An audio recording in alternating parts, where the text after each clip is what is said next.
किन स्टॉक्स पर और नजर रखी जाए? आगे स्टॉक से न्यूज आएंगे, लेकिन बिग स्टॉक्स क्या हैं? अनुज बताइए, आपने क्या स्पॉट किया? आज का मेरे ख्याल से stock of the day Alkem labs.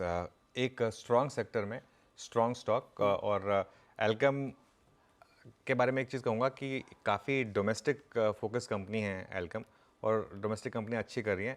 हालांकि कल ये स्टॉक अच्छा चला है, 5% करीब चला, तो हो सकता है कि शुरू में थोड़ी सी प्रॉफिट बुकिंग आ जाए, लेकिन टेक्सचर बहुत मजबूत है इसका।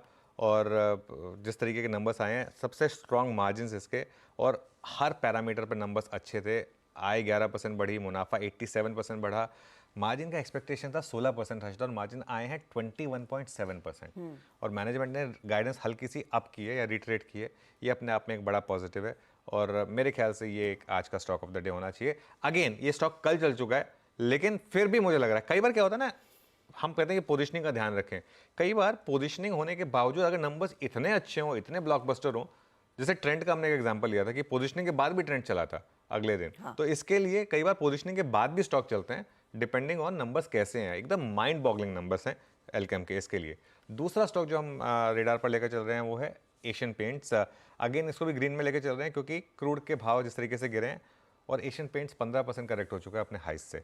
और इसका सबसे ज़्यादा फायदा इसको मिलेगा, 60% रॉ मटेरियल एशियन पेंट्स का क्रूड से आता है। तो अगर 10% क्रूड गिरता है तो सोचिए सीधा 3% से ज़्यादा मार्जिन पे इम्पैक्ट आता है। इतना इम्पैक्ट आता है एशियन पेंट्स पर।